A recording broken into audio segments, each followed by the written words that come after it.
Alright, what's up everybody? We're back with another edition of Everyday Foops. Hope you guys are having a good one. Today we're going to be recapping last night's playoff basketball. We had 4 games, couple game 4s, couple game 3s. Series keeps continuing. We're going to talk about it here in today's video. Thank you guys for the views on the videos and the shorts recently. I really appreciate it. If you do like the content around here, consider subscribing, like, turn notifications, do stuff like that. I'd really appreciate it. Really helps out a lot. Join the membership. If you want to learn more about the membership, there's a video on my channel explaining all of it. You can go back and watch that. Link to my Twitter, TikTok, stuff like that in the description down below. And yeah, don't waste any more of your time. Let's get right into it. We'll start with the first game we had was Cavaliers Magic, game 4, and the Magic come out and smack the Cavaliers again, winning 112-89, and they tied the series up at 2. First half, it was very close. It was a back and forth game. The trend in the series for the first 2 games was whoever kind of set the tone first won the game. But it was very close in the first half. Cavaliers led by 9, going to halftime up 60-51. That was a very tight game. I thought, damn, we're going to get the first game of this series that's going to come down to the wire. Because first 2 games, there hasn't been down to the wire play. Like there hasn't been like last 5 minutes, it's a 3-point game, stuff like that. We haven't gotten that yet to this series. But I was like, maybe this game could be the first game that we're going to get that. And then we come on the third quarter, and the Magic just dominated the third quarter. They win 37-10. The Cavs score only 29 points in the second half, and the Magic go on and coast to a victory. Franz Wagner, 34-13, shot 13 for 17. He was amazing throughout the entire game. He's a plus 32. He was just spectacular, you know, getting his shots. Only hit 2 threes. Really, it was just getting to the paint. He was being guarded by Evan Mobley sometimes, Max Strus sometimes. He was just taking to the paint, and making contested shots over them, being strong down low. Just amazing. It was great to see his shot fall. He hasn't had the most efficient shooting year in the regular season. So him coming out these last 2 games and start to shoot the ball efficiently, have some big nights. It's going to be big for their confidence. But also the Magic bench. The Magic bench was big. Jonathan Isaac hit 4 threes off the bench. He had 14 and 7. Markelle Fultz had 12. Jonathan Isaac was a plus 25. Markelle was a plus 23. Mo Wagner was a plus 20. He had 7 and 4. Like the bench really came in and changed the game. For the Cavaliers bench, it was pretty bad. The Cavs only had, they had, 15 bench points, but really, Tristan Thompson and Marcus Morris had 4, and they both didn't play until the fourth quarter. So really, they only had 7. Karis LeVert was 2 for 8. Jordan Yang hit a shot. That's it. They didn't really get much contribution from their bench, and the Magic bench really changed the game. Jalen Suggs also hit a couple threes. He had 12 points. Wendell Carter had 11 points. He had a couple threes in that third quarter that kind of broke the game even open. And a good game, even though Paolo shot just 4 for 14, had 9 points, and had 4 turnovers early in the game. It didn't really matter, because they settled down. Franz Wagner kind of took the reins, and the Cavaliers just looked bad in that second half. They looked really bad. Look at the third quarter. They shot 4 for 18 from the field. Donovan Mitchell didn't score in the third quarter. He was 0 for 4. Darius Garland was 1 for 2. He had a 3. Max Strus was 1 for 2. He had a 3. Evan Mobley had. Jared Allen was 2 for 2. Evan Mobley was 0 for 4. Karis LeVert 0 for 2. George Niang 0 for 2. It was bad. It was really bad, and that carried out the rest of the second half. Jared Allen had 21 and 9. Donovan Mitchell 5 for 14, 18 points, 6 turnovers. Can't happen. Darius Garland 5 for 11, 14 points. Evan Mobley 6 for 13, 14 points. Disappointing. Even when Donovan Mitchell came out early, Donovan Mitchell and Darius Garland both came out early, and were hitting shots early, and it was like, oh shoot, here we go, we're finally gonna get a game that these 2 guards step up and play.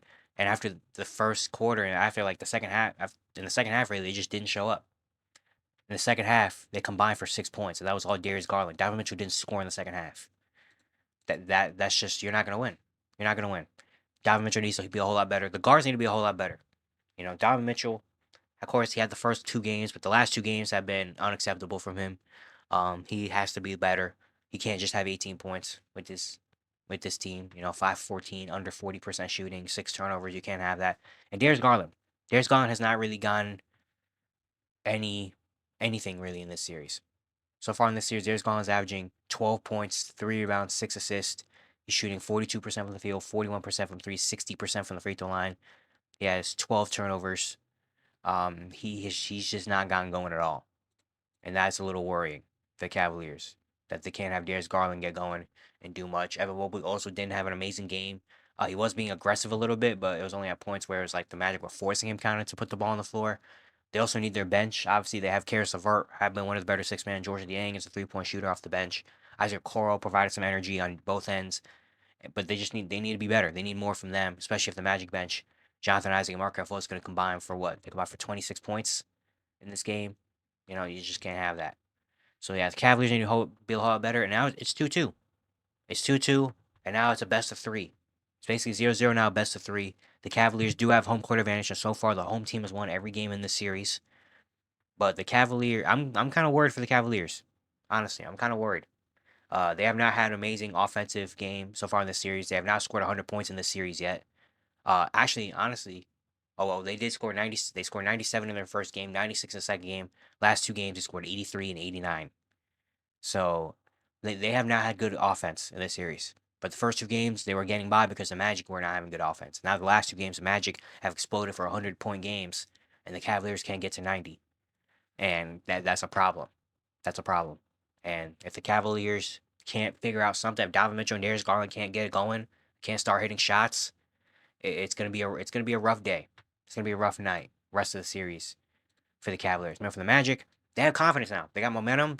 Not even just two wins at home, two blowout wins at home.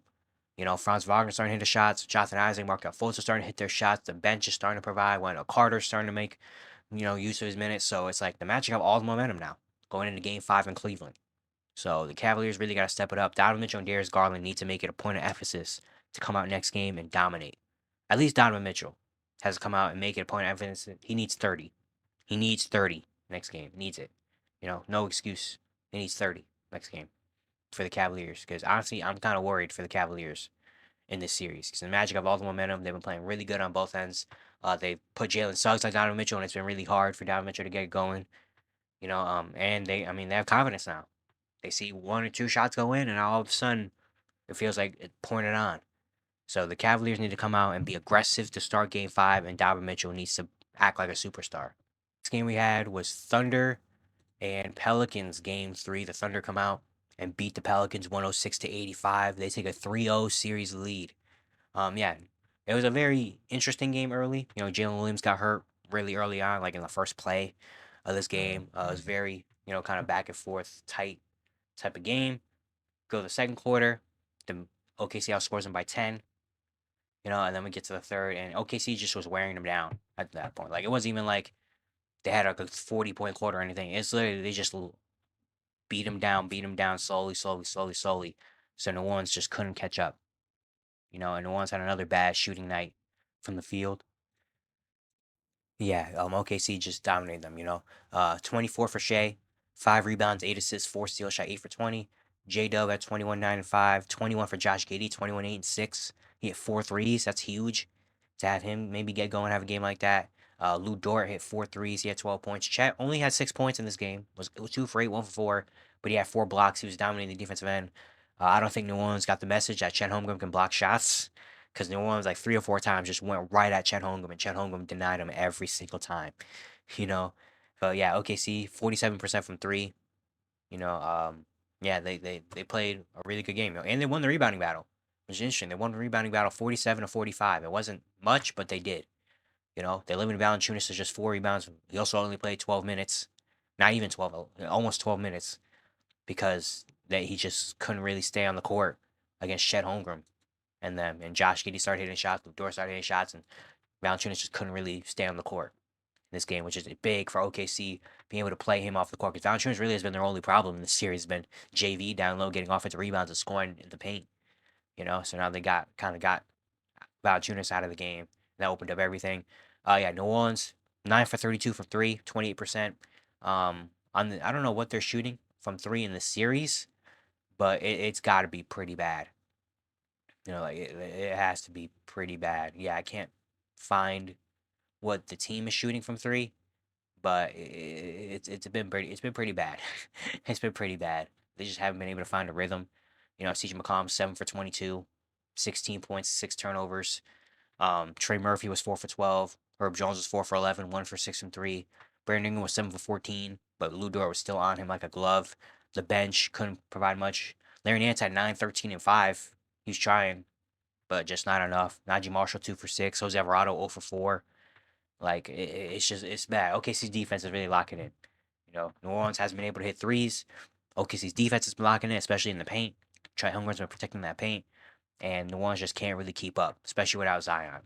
It's just tough. Thought it was gonna be an interesting series, and Game 1 was really interesting. Game 1 made it seem like, oh shoot, New Orleans is in this series, but then the last two games, OKC have just dominated them, and now they 1 win away. We're moving on to the next round. So yeah, OKC just has been balling. New Orleans, now that Game 1 looks even worse because it's like, dang, Game 1, that was the game. That was the game to take. But shout out to OKC, man. Young team. They've been playing amazing basketball. They had that Game 1 kind of get the nerves out. The last two games has been all business, all dominance from everywhere. And Lou Dort really is the MVP of this series on both ends. He's been working so hard, guarding Brandon Ingram, and then he's been hitting big threes when they needed to. So that's huge. Next, we have Celtics versus Heat, Game 3. The Celtics come out. They defeat the Heat. They win by 20, 104-84. They take a 2-1 series lead. Oh, yeah, Miami, when you score 12 points in a quarter, it's just really hard to come back from that in the second quarter.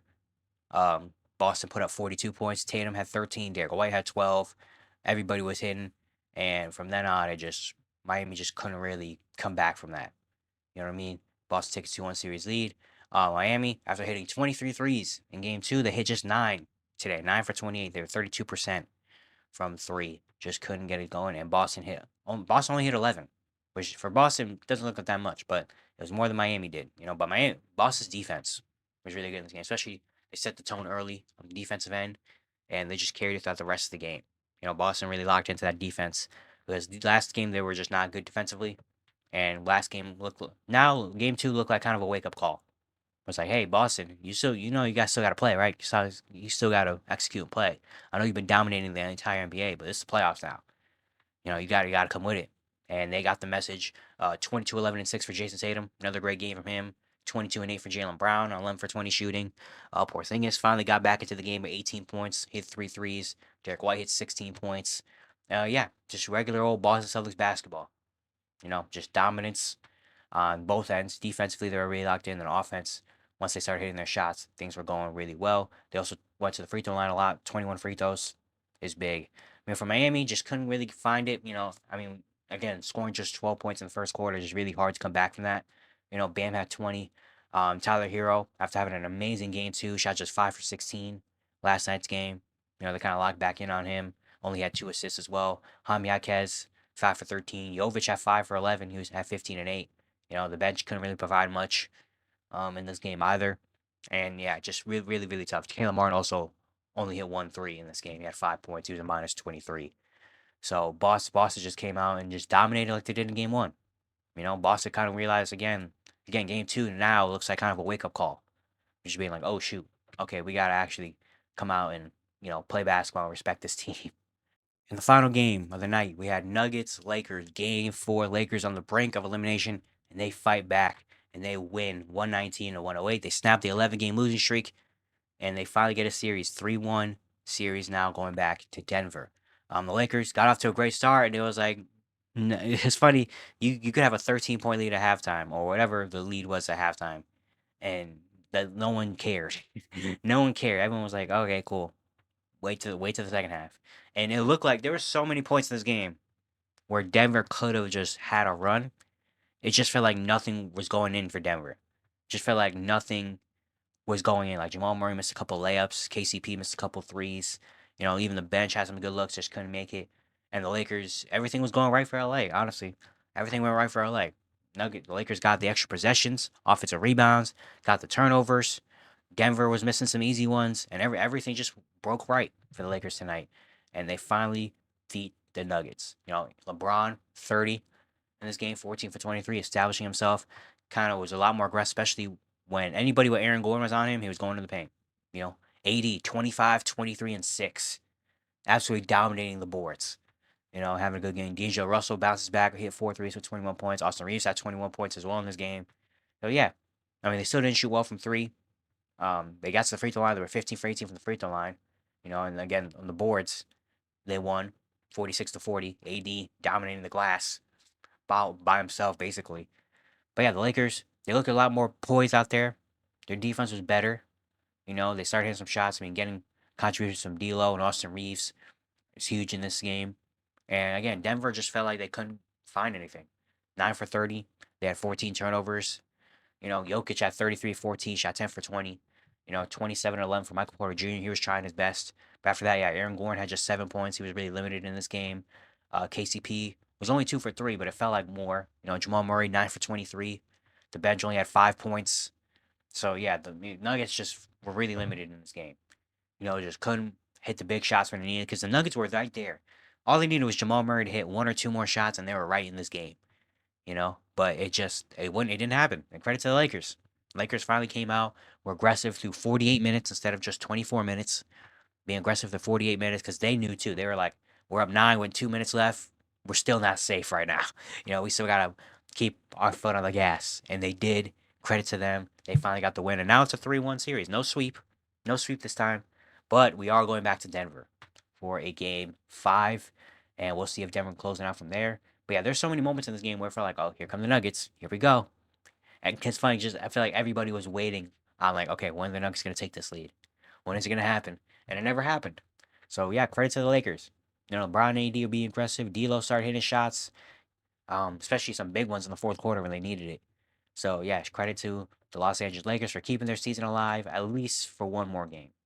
But yeah, it's going to be it for today. Hope you guys enjoyed. Once again, if you enjoyed the content around here, consider subscribing, like, turn notifications, all stuff like that. I'd really appreciate it. Really helps out a lot. And yeah, I'll see you guys tomorrow.